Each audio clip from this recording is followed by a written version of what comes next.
Hello Year 8, welcome to your remote lessons for the week. Now, a bit like you had in Year 7 I suppose, hopefully you're familiar with this setup. If you're not, the idea is that we're going to send you some recorded lessons. You'll need pen and paper to write on. We are posting out booklets. You know that in school we often give you a booklet when we start a new literary heritage unit. Hopefully, fingers crossed, they'll get to you in the post. If they don't, we will be able to send them to you online as well.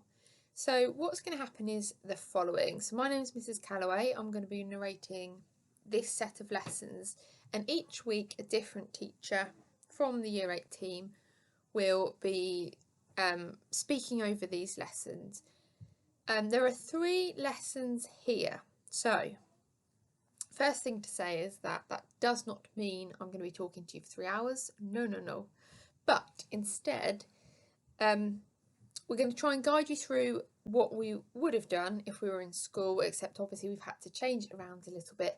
And there won't be things like discuss with your partner.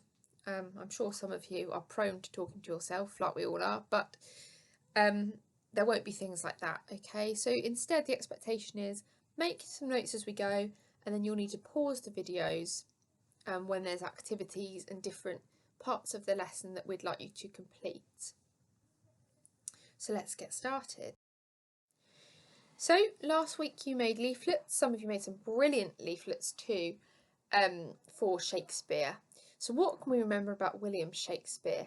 You might want to have a quick look at your leaflet if you've got it to hand, have a little look through and just think about that question for a minute. What do we know about this famous man? When was he alive? What was he writing? So some quick facts. And hopefully this is a bit of a revision from those leaflets you made. Born in Stratford-upon-Avon, 1564, so we're looking at a really long time ago. He went to school in Stratford-upon-Avon too, studied ancient Greeks and Romans at school. You might know that from your Midsummer Night's Dream unit you did last year.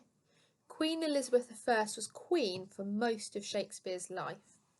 He wrote 38 plays, including A Midsummer Night's Dream, and we are going to study another play by William Shakespeare.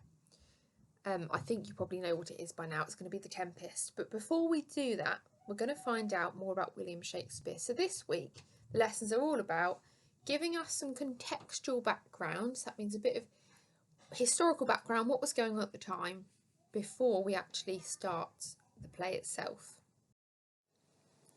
On page 3 of the booklet, you'll find this article. If you haven't got your booklet to hand and you haven't received it yet, don't worry, read from the screen. What I'd like you to do is to read this article to yourself. If you've got it in your hands, you might want to highlight some key bits on it. If you haven't, then just read from the screen for the moment. I'm going to ask you to pause and read this to yourself and press play once you've read this section. So pause now. So same again, if you've got your booklet, read through from home. If you haven't, read from the screen. Again, pause the video and have a read through the rest of the article.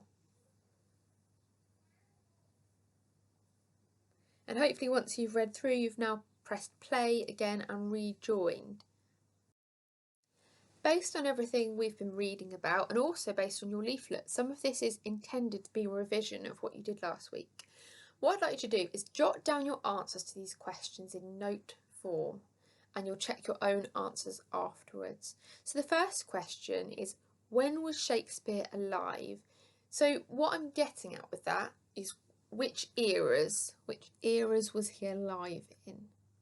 Second question, what do we know about his early life in Stratford-upon-Avon? So you might want to note a couple of ideas there, just a couple of things. Number 3, what did Shakespeare do in London?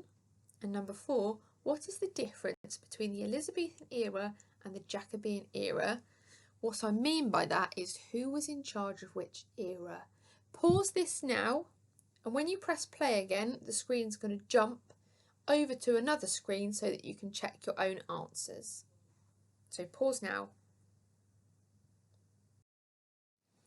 Okie dokie, your answers. Number 1, he was alive in the Elizabethan and Jacobean eras. They were the 2 keywords I was looking for. Give yourself a tick.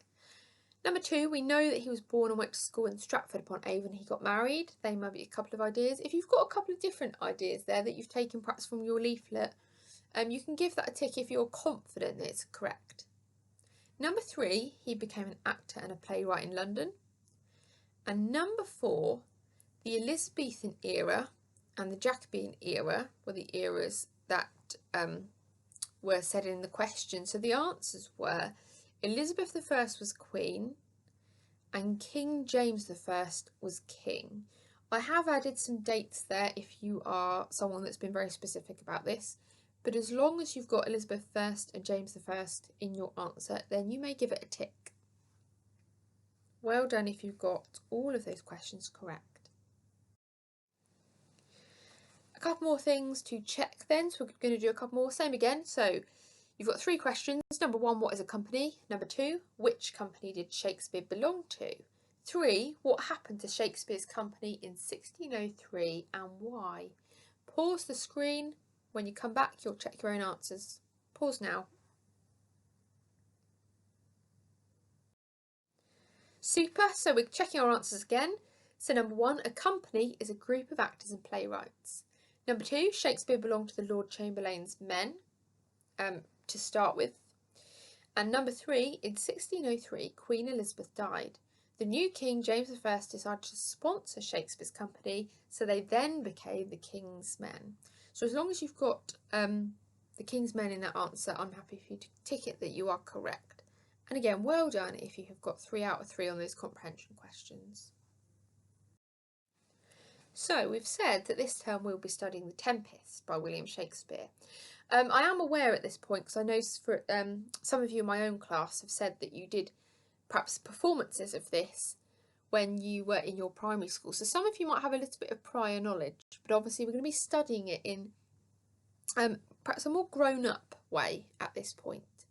The Tempest was written around 1610. This means it was written in the Jacobean era when James I was king, and you've got some pictures down below to have a little look at. Last year we studied A Midsummer Night's Dream. A Midsummer Night's Dream is one of Shakespeare's comedies. So we're going to think about a bit of contrast now for the next couple of minutes. I'm going to talk you through a contrast because, as we said, comedies were some of his types of plays that he was writing. We also have tragedies and histories. But for the minute, let's just revise what we know about comedies. So when Shakespeare was writing, these were the main features of a comedy. Happy ending, usually with a marriage. There are no deaths in the play, if it was a comedy. There is at least one romantic plot.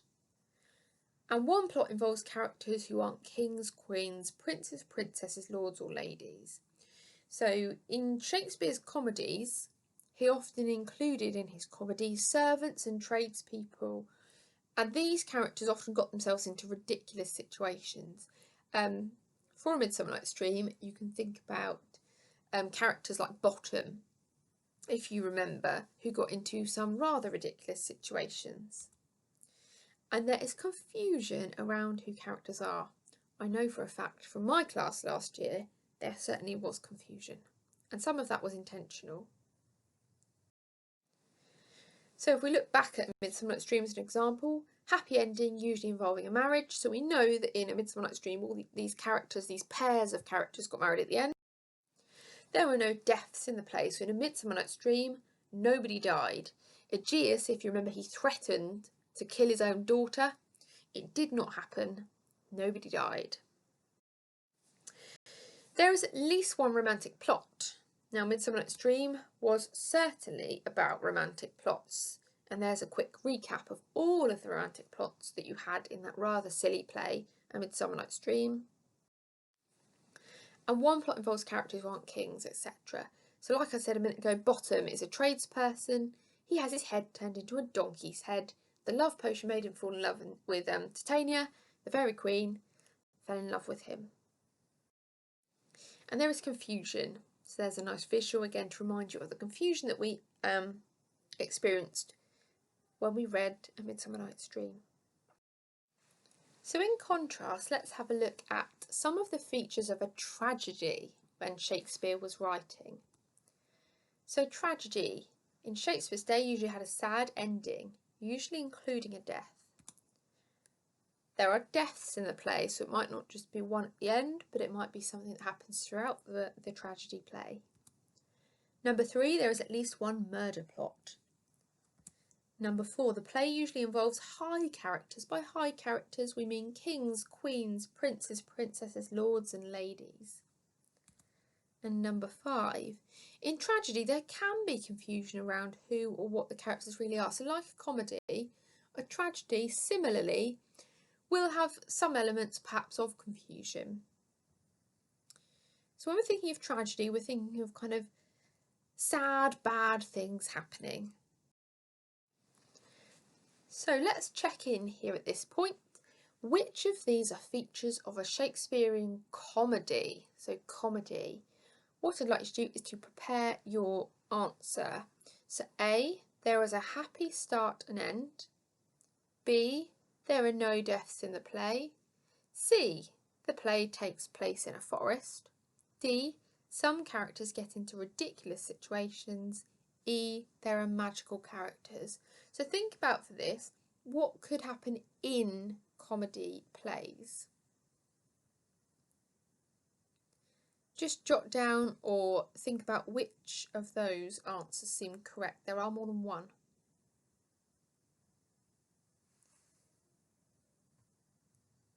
If you need a bit more time, pause the video now because I'm about to flip over to the answers.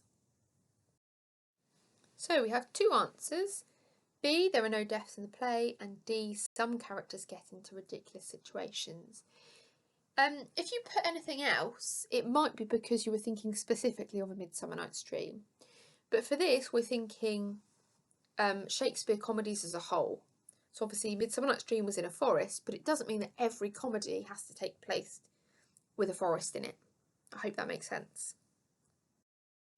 So in this first lesson that we're doing today, we are going to learn about the things that were happening in England at the time Shakespeare was writing, and we're going to extend that now a little further.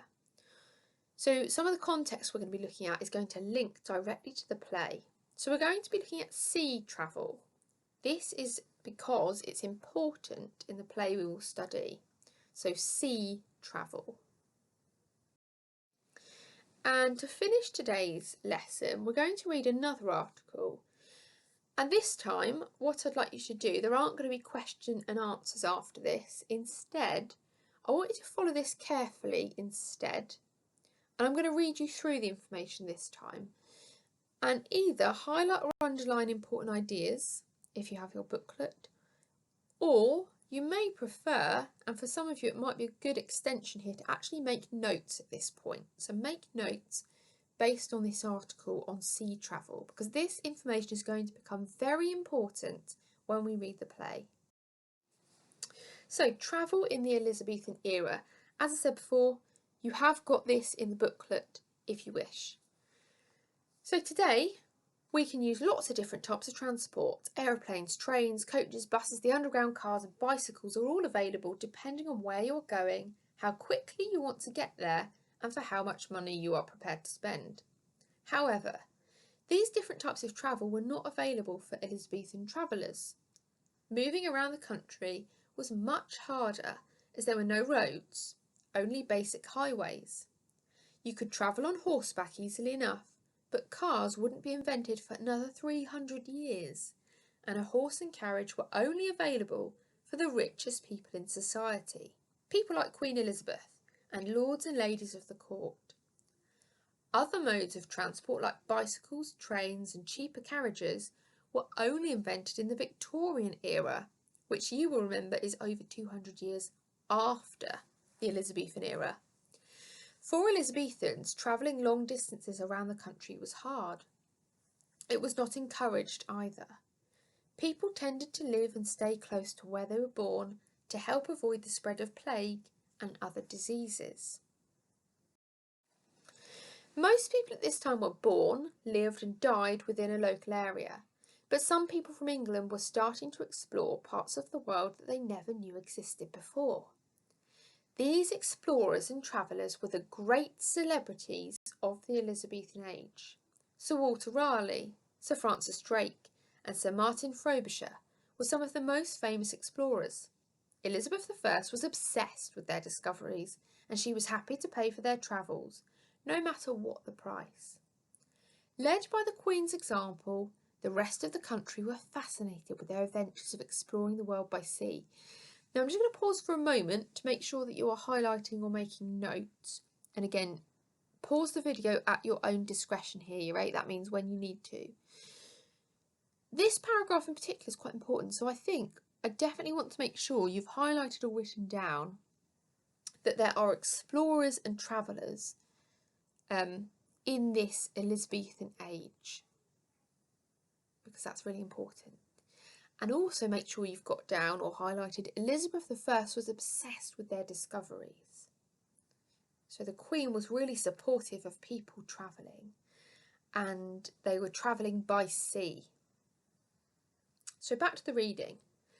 These explorers could bring back fantastic rewards for Elizabeth.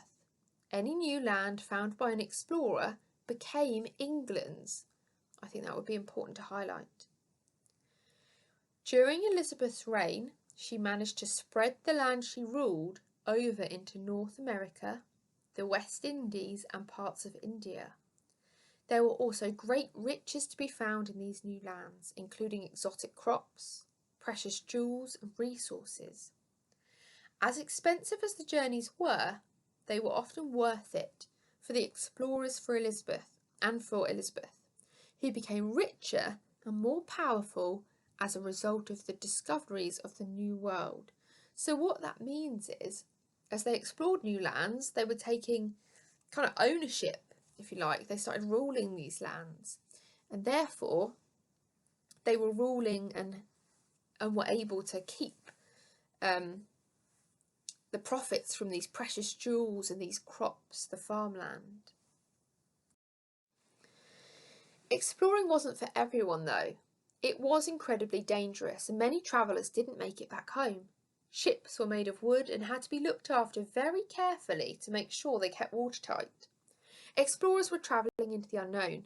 They didn't have good maps of where they were going. They certainly didn't have sat-nav or GPS. They also didn't have any way of predicting the weather, so some ships became lost at sea and many more were destroyed by storms on the ocean. Starvation and sickness were also killers, as there was no refrigeration on board and food needed to be well preserved in salt to make sure it lasted the whole journey. Sailors were often malnourished. That would be a good thing to highlight here. Malnourished, not bodily fit because they didn't have enough, as there was no way of getting fresh fruit and vegetables or even water that wasn't seawater. So that means they were probably drinking seawater. And this is the last bit of the article. Their journeys would take a long time, and even if an explorer did find a new land, it would be very difficult to send a message back. Although explorers sometimes travelled with groups of ships, it wasn't always a good idea to send a ship back to England straight after landing in a strange new world. The Elizabethan era is sometimes called the Age of Exploration because of how many countries were exploring the world. Maps became more accurate and detailed, and new crops like tobacco and potatoes were introduced to Europe for the first time. Exploring could bring great fame and wealth, but there was often a great risk for taking part in the race to discover new lands.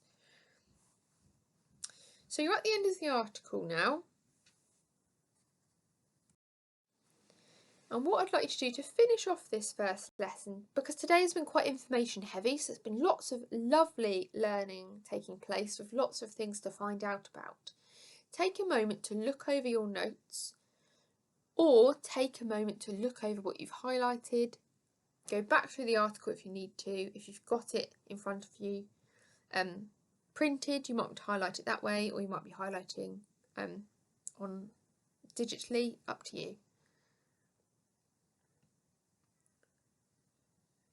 I'm aware I've put a bit of a silly picture up here, but all this talk of explorers made me think of Bear Grylls.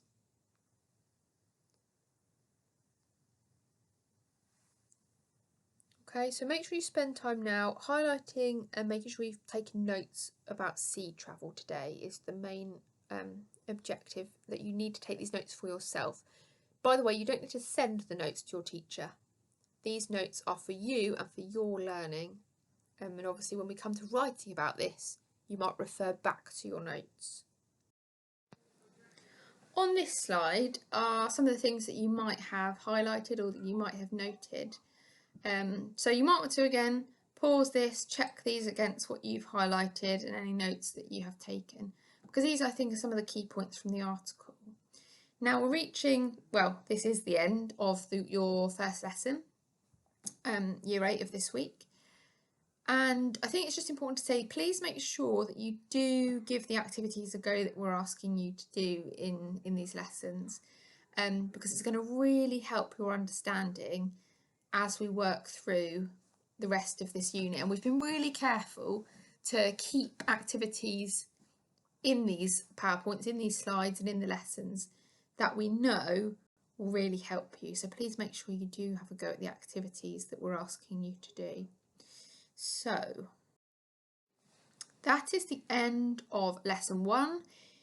It might be a really nice point to go and take a good break, take a little walk, go and do something else, and then come back when you're ready for lesson 2, either today or another day this week.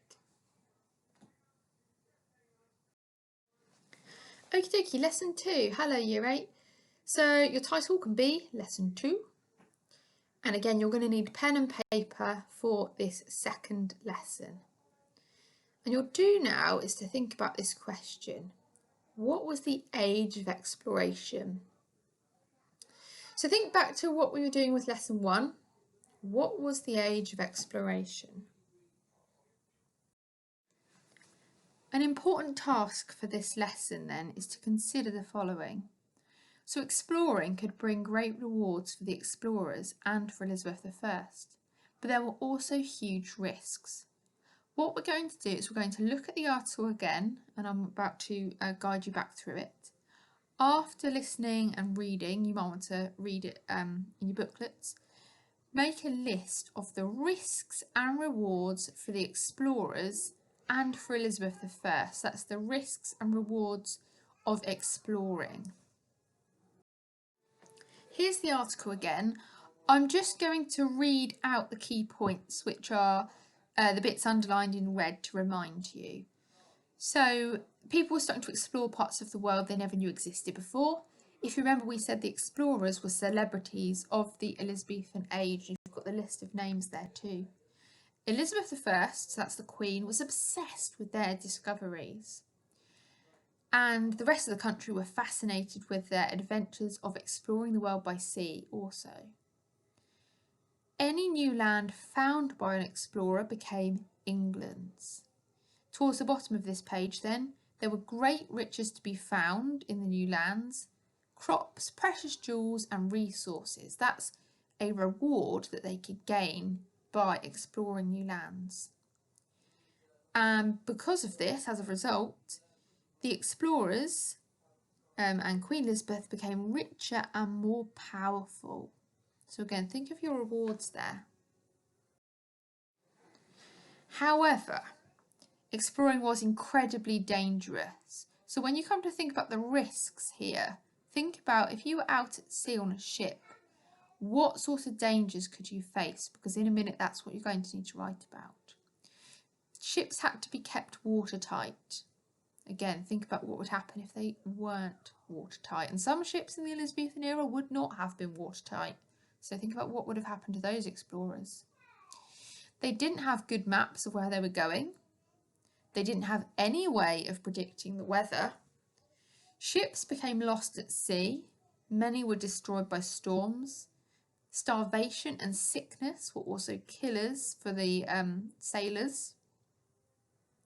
And the sailors were often malnourished. So in a moment, when you think about your risks, you'll want to look back at some of these things.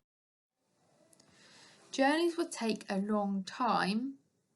And then if we go down to the bottom, red highlighting here, exploring could bring great fame and wealth. So people could become famous and wealthy, earn lots of money. but there was a great risk for taking part in these adventures to new lands.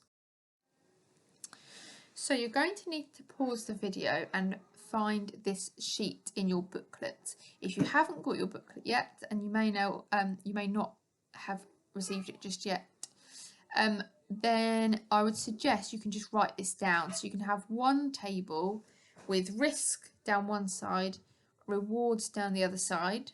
Then you're going to need explorers along one row, and then Elizabeth I along the next row. What we'd like you to do is to fill this in with some ideas. So bullet point some ideas. What were the risks for the explorers? So think about if they're travelling by sea, what sort of risks are they going to face?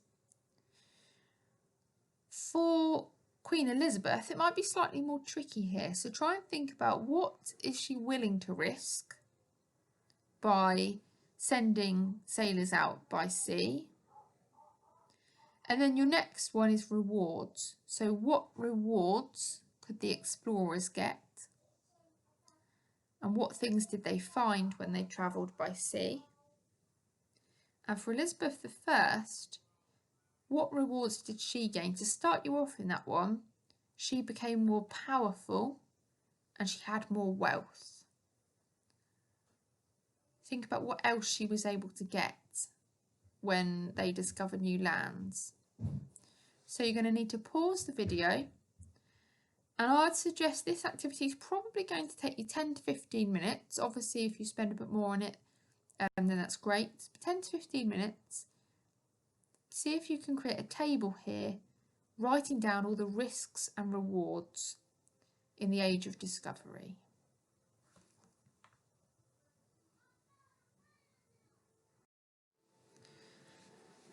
So hopefully you've pressed play for this video again. Here's some possible answers. You might have some other things down as well.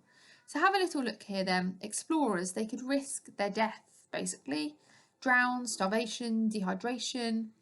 They could be at risk of disease. They might not see their family and friends again. If they're out at sea for a really long time, they're going to be really far away, aren't they? And away for long periods. But the reward, fame, riches, and favoured by the Queen. Remember in that article it said that the Queen really liked these explorers. For Elizabeth I, risks, huge cost sending people out via sea vessel. Best sea captains may not be near England to defend from attack. So that means they could be putting people at risk because they've sent their best sea captains out. And this can lead to disputes over land and war. So that's quite a tricky thing to fill in. So again, you might have to pause the video here and write a few of those things down. By disputes over land and war, it means that the risk of Elizabeth I trying to take over different lands is that the people in those lands might not like it, so it might lead to a war. The rewards for Elizabeth I, larger empire to rule, more power across the world, can ensure legacy after death. So that means that people would really value Queen Elizabeth and believe that she was the person that took over that land. Legacy means to be remembered for something good that you've done. New spices and crops to trade. Jewels add to fortune and wealth of the nation. So she would be able to make her own nation richer and richer. Okay, so these are a few ideas you may have written down. Like I said, if you haven't got all those, don't panic. Now might be a good time to add a few more and think about what some of these things might actually mean. So let's remember them. During his life, Shakespeare lived and worked in both the Elizabethan era and the Jacobean era. Events from the Elizabethan era affected what he wrote in the Jacobean era. We're going to read The Tempest, which was written in the Jacobean era. So that's the slightly later period of time. Now, I know normally we do these quizzes at the end of a lesson, but I've put one in the middle here for the moment. Just to check in with you really, Year 8, and check how you're doing with this and check in some understanding. So it says, which of these statements are true? Prepare 3 answers. So A, explorers could become rich and famous if they returned to England with jewels and new crops. B, sea travel was dangerous because trains and cars hadn't been invented yet. C, Sir Walter Raleigh was famous because he died exploring the world. D, many explorers died at sea because of storms. And E, Elizabeth I wanted to explore the world to expand the land she ruled over. So there's 3 correct answers. If you need a bit more time, just pause the video for a moment, but I'm about to send you over to the answers. So make sure you've got 3 ideas down if you can. You can just write the letter number, you don't have to write the whole sentence.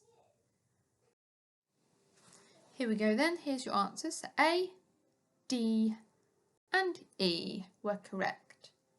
Give yourself a pat on the back. Well done if you got those correct. So let's carry on this second lesson thinking about the age of exploration. We've looked at reasons why people from Europe wanted to explore so much in the Elizabethan era. It could bring great wealth. It could make you famous and important in society. And it could expand a country's empire. Tales of distant lands would have fascinated people in Elizabethan Jacobean England. Shakespeare would have been interested in their stories. So the Tempest is set in Italy. There's some nice pictures here. Have you ever been to Italy? I mean, I know you can't answer that question that I can hear, but if you have been, I hope you had a lovely time. Some of these pictures you might recognise too, even if you haven't been. So Italy was perfectly situated for trade. From Italy, it was possible to trade with southern Europe and parts of North Africa. This made Italy very rich in the Elizabethan and Jacobean eras. By trade, it means you could pass goods or products back and forth for money.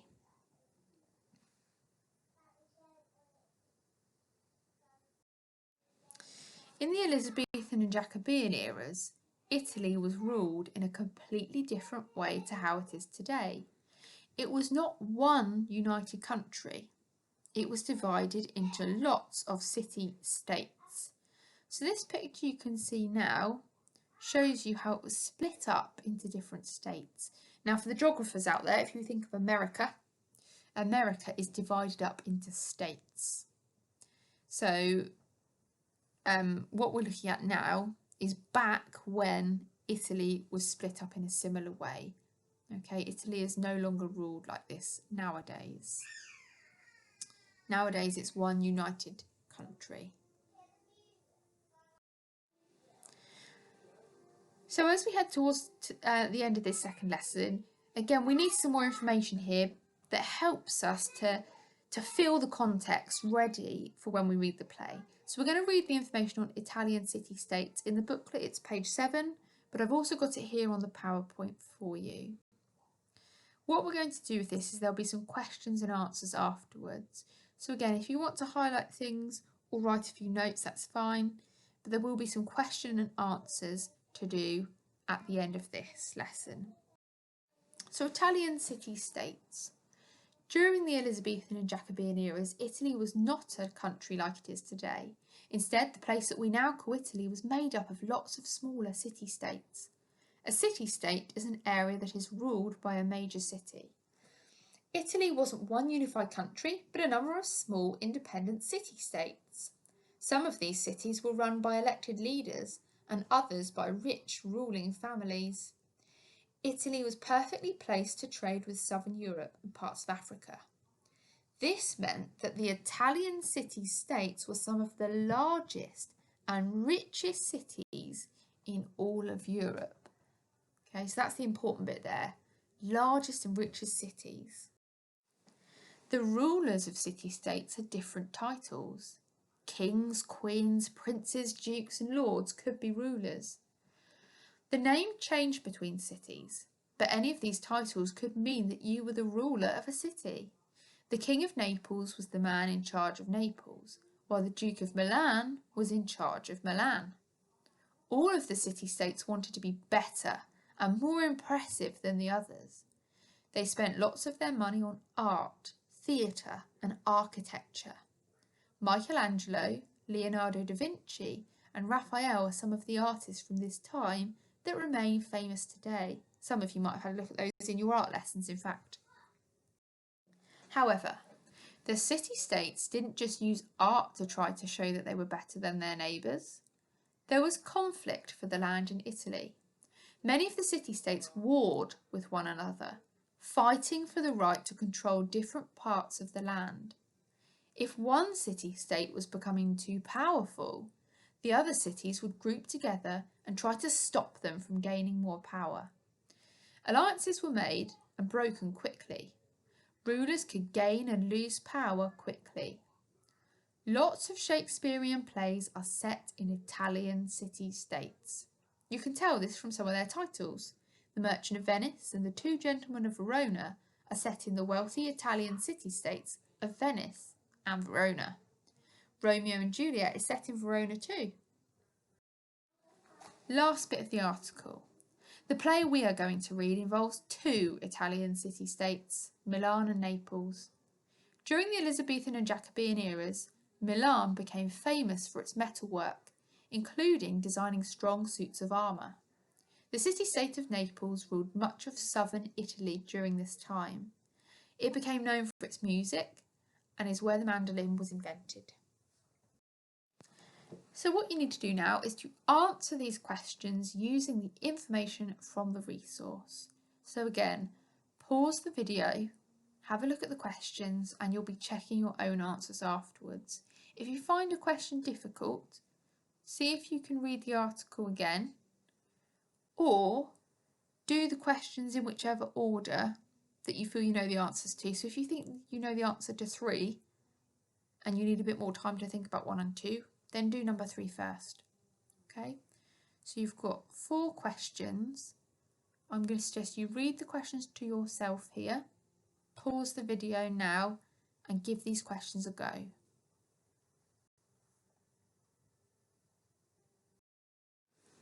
Here are some rather robust answers. What I suggest you do, right, is you might not have answers as long as this, but to tick and check, make sure you've got at least something that's in these answers to be able to award yourself a tick for these. Okay, so if you've got something similar in there, give yourself a tick. Pause the screen now, read through the answers and see what you think you've got correct and see if there's anything missing. Okay, so pause now and check through your answers. Well done, I hope you've got on really well today. That is the end of lesson 2. I'm sure you're doing a great job at home. Keep going and well done for today.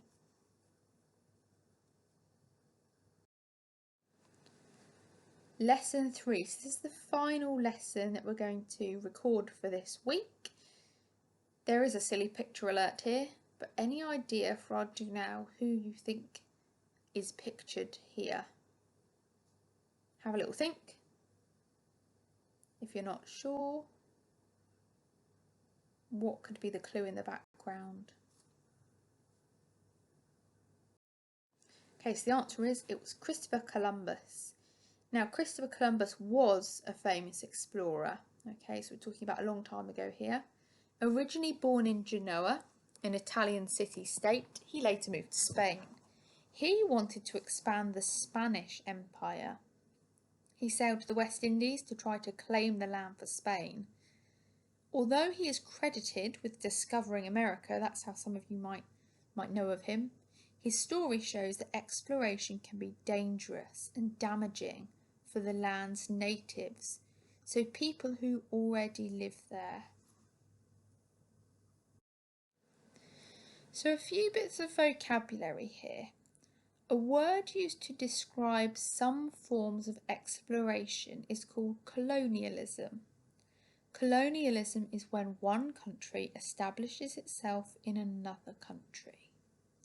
When someone colonises a new country, they are called a coloniser. The original inhabitants of the land are called natives. In the new country, the colonisers might exploit the native people and their resources. Exploit means to perhaps treat people rather unfairly and put them in a position that makes them feel vulnerable. There is often an unequal relationship between the colonising people and the natives. Out of all of those words, the one term to write down here would be this one, colonialism. So colonialism is when one country establishes itself in another country. What that means is, and another way of putting this, colonialism is when one country takes control over another country or takes control over part of another country. So out of all those words we had a minute ago, this is the one to try and store in your memory. So let's recap. In the Elizabethan era, the public were interested in a number of events taking place around the world. They were interested in sea travel, power and conflict in European city-states, that's why we've talked about Italian city-states, and colonialism, so taking over and controlling another country or part of another country. This term we're going to be studying a Shakespeare play called The Tempest. Shakespeare included these themes and events in the play, so those bullet points are going to come up when we explore the play. Right then, the main thing we need to worry about at this point in the lesson, and the main thing for you to be getting up to this week, Year 8, is this below. Now this document is a whoosh version of a short story of The Tempest. So it's a bit like a summary, but it whooshes you very quickly through the story. It looks like this and is on Show My Homework. It's a few pages long, so you'll need to open the document up and have a look. And I expect during your live lessons this week, your teachers will also remind you to be looking at this document because you're going to need to do something with it, and I will explain more. So it says The Tempest whoosh. You're going to read through the story of the play. As the setting changes for the key points of the play, you'll see the word whoosh and a new image illustrating the setting will appear. So there'll be some pictures on your document. The quotes in bold will form part of our key understanding of this unit. So look out for bits in bold. It'll be key names, some quotations and key things you need to know. So for example, below, part 1, The Tempest, Alonso, the King of Naples, is on a ship with his son Ferdinand and his companions Sebastian, Antonio, Stefano and Trinculo. Out of nowhere they are hit by a terrifying howling storm. Lightning flashes and thunder cracks around them. It says in brackets group make noise. That would be if we were going to read this out loud together in class. Obviously that bit doesn't apply for you. But what we'd like you to do is read through this document, okay? Before you do that, let me talk you through some of the main characters in the play of The Tempest. There's a lot of characters, by the way, so when you first read this document, don't feel overwhelmed by that. Obviously, as the unit goes on and this workload goes on, you'll get to know who's who pretty quickly. So for now, Alonso is the King of Naples. He's got a brother called Sebastian. He's got a son called Ferdinand. And Antonio is a character called Prospero's brother. Now, Antonio, what you need to know, stole Prospero's title as Duke of Milan. That will make more sense later on. Then you've got Trinculo, a jester, and Stefano, a drunken butler. Now, you'll know from Shakespeare's comedies to expect a bit of silliness, perhaps, and a bit of amusement with these two characters. Prospero is the rightful Duke of Milan. So he should be Duke of Milan, but he's not because Antonio took his place. Miranda is Prospero's daughter. And two important characters are Ariel. It says here an airy spirit. That means kind of a light-hearted, light kind of spirit. And then you've got Caliban, a savage and deformed slave. And again, more on that later. So we can already work out a few things just from looking at this. Prospero is the rightful Duke of Milan. He has a brother, Antonio. Antonio usurped Prospero. This means Antonio took the title of Duke of Milan from Prospero when he shouldn't have. So usurp, this word I'm using. If you usurp someone, you take control of someone else's power when you do not have the right to. So imagine you are a princess or a prince. You are the next person in line to the throne. Let's say you don't want to wait to become queen or king. You want the power now. You could try to usurp the king. So, which would be a way of usurping the king? A. You ask the king to give up the throne and give you power. You give lots of good reasons. Or B. You poison his dinner, killing him and making you queen or king. Now the answer here would be B, because you're trying to take someone's power when you don't have the right to. So if you poisoned the king, that's not right, is it? That's wrong. So therefore that's trying to usurp, and that's usurping the king, taking the king's power when you shouldn't.